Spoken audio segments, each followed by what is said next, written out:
I'm R. Sucharita, Government Degree College, Karatabad, Hyderabad, Department of English. A warm welcome to the students of BA, BSc, BCom first year. So today we are going to learn grammar, that is parts of speech. So right from our primary school we are learning the parts of speech. So these parts of speech, they are the basements. They are the basements of grammar. So the first parts of speech is noun. And there are kinds of nouns like common nouns and proper nouns. So what is a noun? A noun is a part of speech that identifies a person, place, thing, quality, concept, idea, emotion, thought, or anything that exists. There are different kinds of nouns. So actually we have learned a noun is the name of a person, place, animal, thing. So this was the definition given right from primary classes. Okay, so in UG standard, what is a noun? So it should be enhanced, which should be something greater from your primary or school studies or intermediate studies. So regarding the UG standard, what is a noun? A noun is a part of speech that identifies a person. Noun is, the job of a noun is it identifies a person, it identifies a place, thing, quality, concept, idea, emotion, thought, or anything that exists. So this is the latest pronunciation regarding noun. Okay, so this is the definition regarding noun. So in these that is in this section, that is noun, there are different kinds of nouns, that is common noun and proper noun. So what is a common noun? A common noun refers to a general class of person, place, or object. For example, city, state, person, player, book, ball. All these come under noun. So the example is city. Any city, it comes under noun.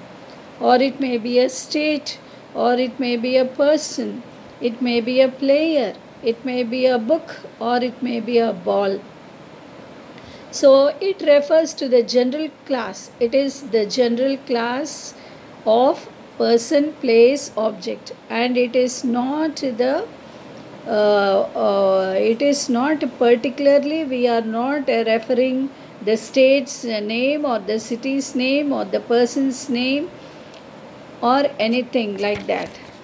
So that is why it is called as a common noun. So we have to remember that common noun is the general class of person, place, or object. And the next one is proper noun. Proper noun is just the opposite of common noun.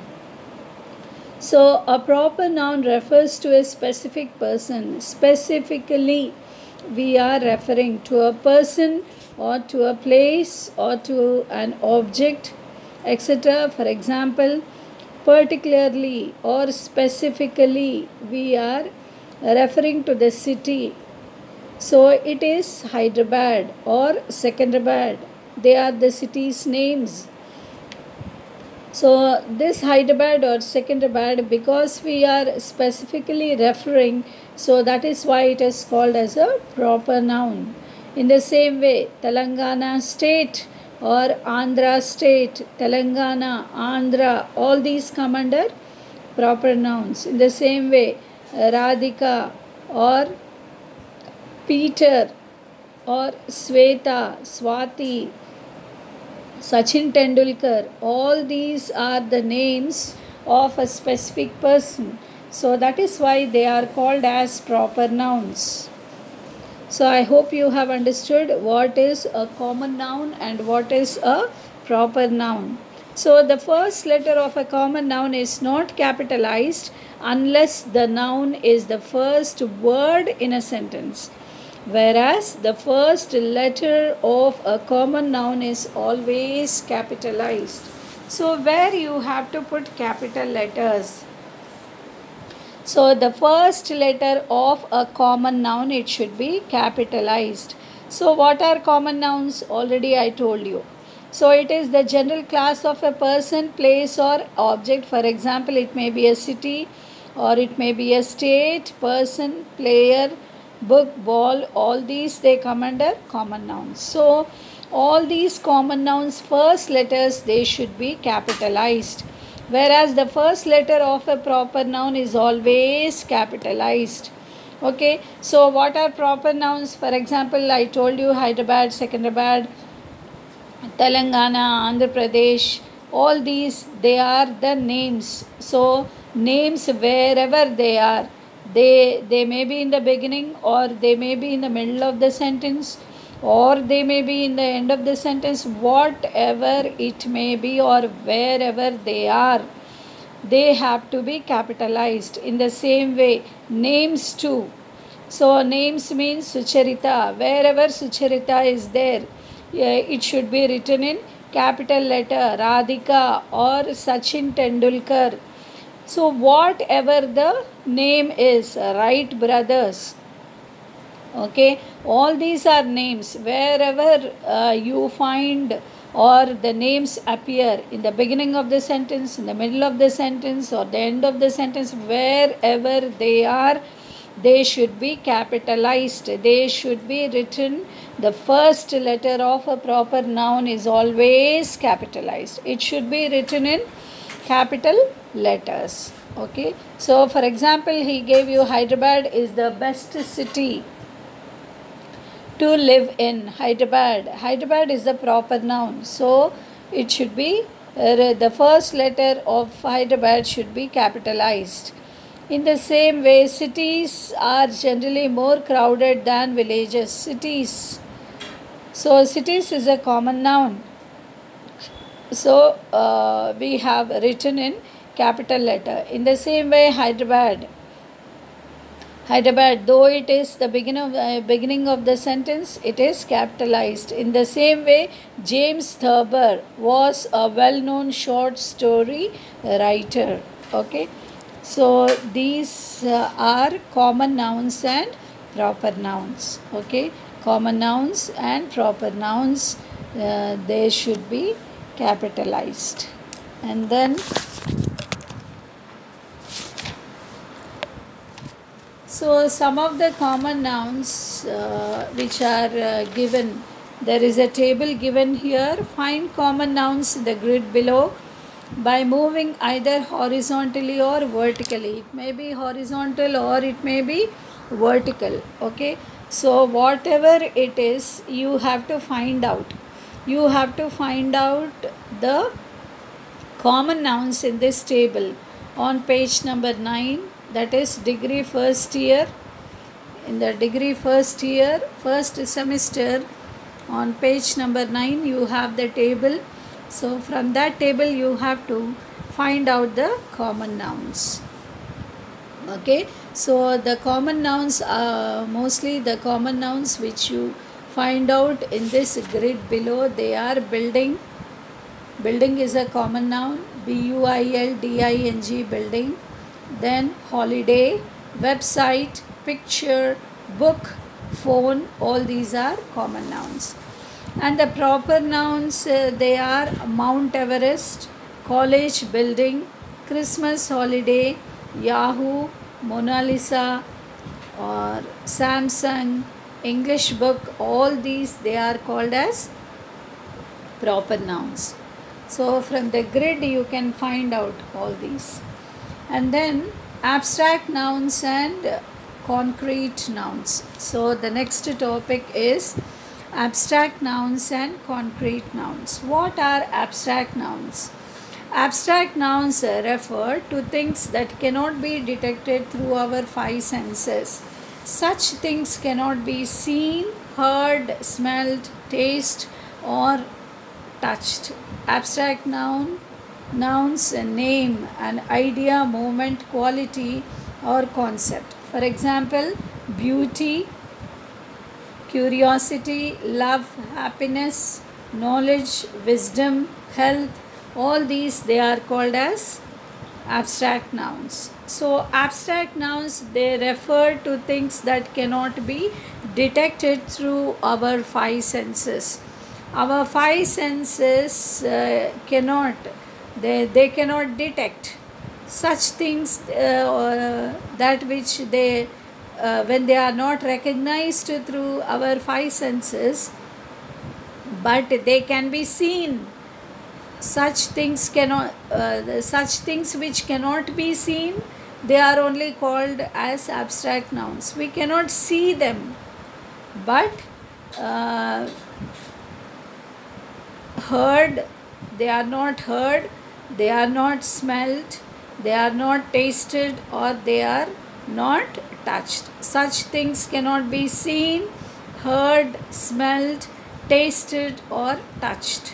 Okay, all these, they are called as abstract nouns. So what are those abstract nouns which cannot be heard, smelt, tasted, or seen, or touched? So those abstract nouns, they are name and idea. They are an idea. So idea you cannot see, or you cannot smell, or you cannot taste, or you cannot touch. So that is why idea is an abstract noun. Movement, and then quality or concept, all these. So what are the best examples? For example, beauty, curiosity, love, happiness, knowledge, wisdom, health, all these, they cannot be seen, they cannot be heard, they cannot be smelt, or they cannot be tasted, or they cannot be touched. So that is why they are called as abstract nouns. Okay, like this you can tell a very big list regarding abstract nouns. They are impression, peace, trust, confidence, motivation, excitement, fear, soul, anger, intelligence, all these, they are called as abstract nouns. And what are concrete nouns? So concrete nouns, they refer to things that cannot be recognized through our senses.